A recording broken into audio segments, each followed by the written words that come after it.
बिस्मिल्लाहिर्रहमानिर्रहीम। शुरू करते हैं अल्लाह के बबरकत नाम से जो बड़ा मेहरबान नहायत रहम करने वाला है। अस्सलाम वालेकुम लिसनर्स, उम्मीद करती हूँ आप सब खैरियत से होंगे। मैं आपकी होस्ट मोहसिना बतूल और मैं सभी सुनने वालों को अपने चैनल अंधेरी रात और वो में वेलकम करती हूँ। लिसनर्स, आज मैं आपके लिए बहुत ही खौफनाक हॉरर स्टोरीज़ लेके आई हूँ। अगर आपको मेरी स्टोरीज़ पसंद आएँ तो अपनी राय कमेंट बॉक्स में ज़रूर शेयर कीजिएगा। लिसनर्स, अगर आप भी स्टोरी शेयर करना चाहते हैं मेरे साथ तो आप कमेंट बॉक्स में अपनी स्टोरी शेयर कर सकते हैं या मेरे फेसबुक अकाउंट मोहसिना बतूल के नाम से है, आप उस पर स्टोरी। लिसनर्स, हम बढ़ते हैं अपनी खौफनाक कहानियों की जानिब। हमारे साथ आज की पहली खौफनाक कहानी शेयर कर रही हैं मानूर मानसेरा से। मानूर कहती हैं कि मैं रिसेंटली मेरी लाइफ में होने वाली खौफनाक कहानी आपसे शेयर करना चाहती हूँ। ये कहानी तकरीबन 3 दिन पहले हुई है मेरे साथ। हमारा घर जहाँ पर बना हुआ है ये बहुत पुराने कदीम ज़माने के घर हैं और हमारे घर में 3 रूम हैं जो हमारे यूज़ में हैं और एक ऐसा रूम है जिसमें हमने पुराना सामान रखा हुआ है, लेकिन उस कमरे में कोई भी नहीं जाता। उस कमरे में हमें मालूम है कि वहाँ पर एक फैमिली जिन्नात की है, उनका बसेरा है। 3 दिन पहले मेरे मामू की तबीयत काफ़ी ख़राब थी। मेरे घर में मेरी अम्मी, मेरे पापा और मेरे 2 भाई मामू को पूछने गए हुए थे। मेरे घर में जस्ट मैं थी और मेरी बड़ी सिस्टर थी। मेरी बड़ी सिस्टर ने मुझे कहा कि मुझे 1 कप चाय का बना के दे दो, मुझे सर में बहुत पेन हो रहा है। मैंने उससे कहा अच्छा। ये तकरीबन 10 बजे की बात है। रात में मैं किचन में गई, अपनी सिस्टर के लिए चाय बना रही थी। साथ में मैं यूट्यूब पर कोई वीडियो देख रही थी फ़नी। एकदम मुझे महसूस हुआ जैसे किचन में मेरे साथ कोई खड़ा है और उसने बर्तनों को ज़ोर से हिलाया है। मैंने यहाँ वहाँ देखा लेकिन कोई भी नहीं था। मैंने फिर इस चीज़ को इग्नोर कर दिया।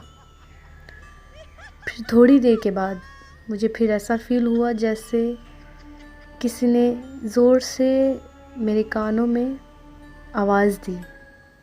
मैं एकदम से चौंक गई। मैंने पीछे मुड़ के देखा तो कोई भी नहीं था। फिर मैंने चाय बनाकर कप में डाली और बाहर आए। हमारा जो स्टोर रूम है जहाँ पर जिन्नात का बसेरा है, जहाँ पर उनकी पूरी फैमिली है, वो रूम हमारे किचन के बिल्कुल सामने है। उस वक्त जैसे ही मैं चाय लेकर किचन से बाहर आई, मैंने देखा कि सामने एक बच्चा, एक औरत और एक मर्द खड़ा था, जिनके हाथ में कुछ खाने पीने की चीज़ें थीं और वो ज़मीन पर बैठ के खाना खा रहे थे। और उन्होंने एकदम मेरी तरफ देखा। मैंने जैसे ही उन्हें देखा तो मैं एकदम से शॉक्ड हो गई। मैं वहीं पर खड़ी उनको देख रही थी और देखते ही देखते वो अचानक से मेरी नज़रों के सामने से गायब हो गए। फिर मैं दौड़ी हुई सिस्टर के पास आई। मैंने उनको सारा वाक़या बताया। मेरी सिस्टर ने कहा कि ये वही जिन्नात की फैमिली थी जिनका बसेरा हमारे स्टोर रूम में है। ये वो जिन्नात की फैमिली है जो काफ़ी अरसे से हमारे साथ रह रही हैं, लेकिन हमें इन्होंने कभी भी तंग नहीं किया। काफ़ी दफ़ा हमने ये घर चेंज करने का सोचा, लेकिन शायद ये फैमिली, जिन्नात की फैमिली, ये नहीं चाहती कि हम लोग इस घर को छोड़ के जाएं, क्योंकि हम जब भी घर चेंज करने का सोचते हैं कुछ ना कुछ ऐसा हो जाता है कि हम लोग घर छोड़कर नहीं जाते। लिसनर्स, ये थी मानूर की सच्ची कहानी जो मानूर ने हमारे साथ शेयर की। मानूर, आपका बहुत शुक्रिया।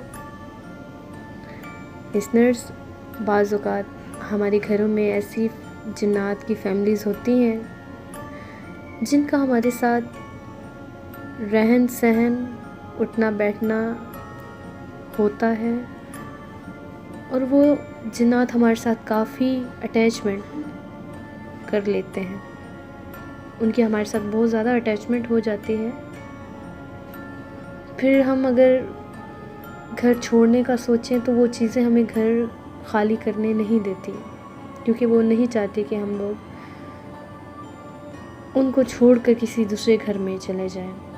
और इसी तरह काफ़ी घरों में बुरे जिन्नात होते हैं जो हमें घर पर टिकने नहीं देते।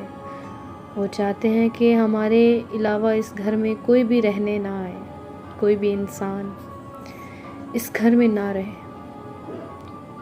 लिसनर्स, इसी के साथ हम बढ़ते हैं अपनी दूसरी खौफनाक कहानी की तरफ, जो कि हमारे साथ शेयर कर रहे हैं महर अली गिलगित से। महर कहते हैं कि मोहसिना, मैं आपसे अपनी लाइफ की सच्ची कहानी शेयर करना चाहता हूँ जो मेरे मामू के साथ हुई थी। मेरे मामू वॉचमैन हैं और रात को वो गलियों में पहरा देते हैं। उनकी नाइट ड्यूटी होती है। गलियों में पहरा देकर फिर वो वापस आकर अपने घर पर सो जाते हैं।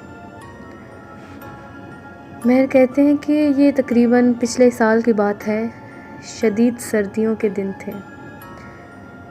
मेरे मामू रात को ड्यूटी करने के लिए निकले। उन्होंने सब गलियों का पहरा दिया। जैसे ही वो लास्ट गली में गए राउंड लगाने के लिए, वो गली काफ़ी सुनसान थी।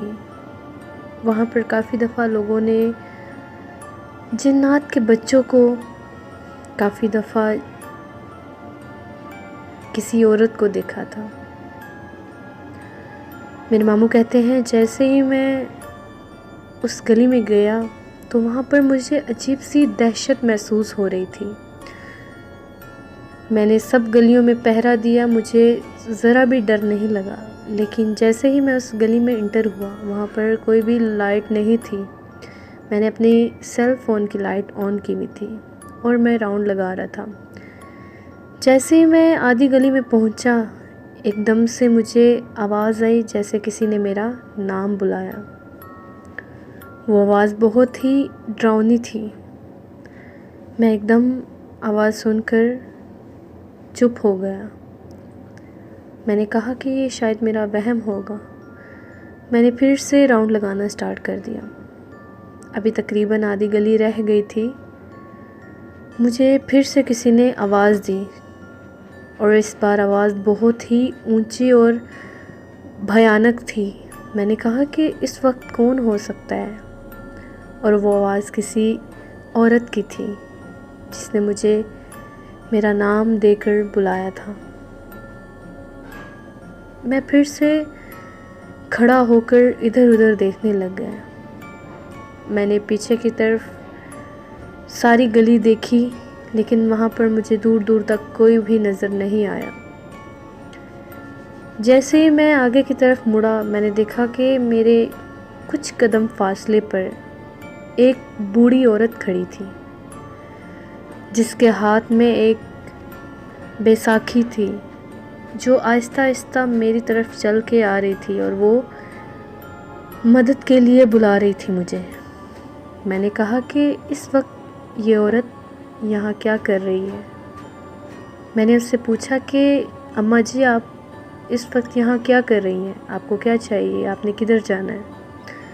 उसने मुझे कहा कि मुझे बस यहाँ से थोड़ा सा दूर जाना है, मेरा बेटा मुझे यहाँ छोड़ कर चला गया है, अब मैं अकेली हूँ, मेरी कोई मदद करने वाला नहीं है। मैंने कहा अच्छा अम्मा जी, मैं आपको आगे तक छोड़ देता हूँ, आप मुझे अपना घर बताएं, मैं आपको वहाँ ले चलता हूँ। उसने कहा ठीक है। उस बूढ़ी औरत ने कहा मेरा हाथ पकड़ लो, मुझे ज़्यादा दिखाई नहीं देता, कहीं मैं गिर ना जाऊँ।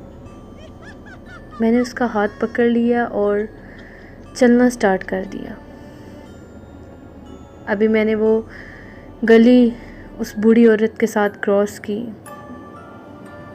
थोड़ा आगे जैसे ही हम गए तो एकदम से मुझे महसूस हुआ जैसे उस औरत का हाथ बहुत सख्त हो गया है। मैंने जब उसके हाथ पे देखा तो उसके हाथ बिल्कुल ठीक थे। फिर मैं चलना स्टार्ट हो गया। मैंने कहा शायद मेरे हाथ पर सर्दी की वजह से स्वेलिंग आ गई है, जो मुझे सब कुछ सख्त सख्त लग रहा है। फिर से मैंने चलना स्टार्ट कर दिया और मैं उस औरत से बातें कर रहा था।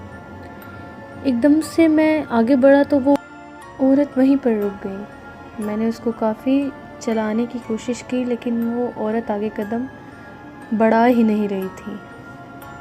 फिर जब मैंने उसकी तरफ लाइट की तो मैं देखते ही एकदम खौफज़दा हो गया। उस औरत की शक्ल बहुत खौफनाक हो चुकी थी। वो एक बूढ़ी औरत से एक खौफनाक शक्ल की डायन बन गई और वो मेरी तरफ देखकर मुस्कुरा रही थी।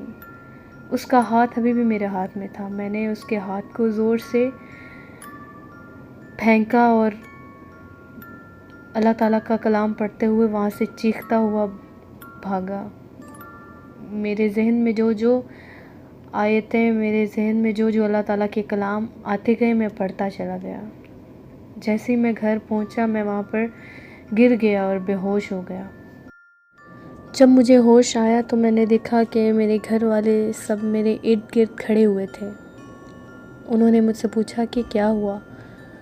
फिर मैंने सारा वाक़या उन्हें बताया। उन्होंने मुझे मना किया कि आइंदा आप उस गली में पहरा देने के लिए रात के वक्त नहीं जाएंगे।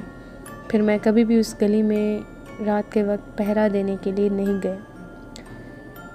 लिसनर्स, ये थी महर अली के मामू की सच्ची कहानी जो उन्होंने मेरे साथ शेयर की। महर, आपका बहुत शुक्रिया, आपने हमारे साथ सच्ची खौफनाक कहानी शेयर की। लिसनर्स, अक्सर औकात जो पहरेदार होते हैं गलियों के, उनको हमेशा ऐसे वाक़यात का सामना करना पड़ता है। कोई भी शहर हो या कोई भी गांव हो, उनमें कोई ना कोई ऐसी गली, ऐसा एरिया होता है जहाँ पर किसी न किसी गैर मरई मखलूक का वजूद होता है और वो अक्सर औकात पहरेदारों को तंग करते हैं। इसलिए हमें चाहिए कि हमें ऐसे एरियाज़ में जाने से पहले, हमें ऐसे एरियाज़ में ड्यूटी देने से पहले, पहरा देने से पहले अल्लाह ताला का कलाम, आयतुल कुर्सी, कुल शरीफ, दरूद पाक वगैरह पढ़कर अपने ऊपर हिसार कर लेना चाहिए, ताकि हमें कोई भी गैर मरई मखलूक तंग ना कर सके। लिसनर्स, इसी के साथ आपसे इजाज़त चाहूँगी। इंशाल्लाह अगली सच्ची कहानियों में आपसे मुलाकात होगी। मुझे दुआ में याद रखिएगा। तब तक के लिए आप अपना और अपने घर वालों को बहुत ख्याल रखिएगा। अल्लाह हाफिज़। अल्लाह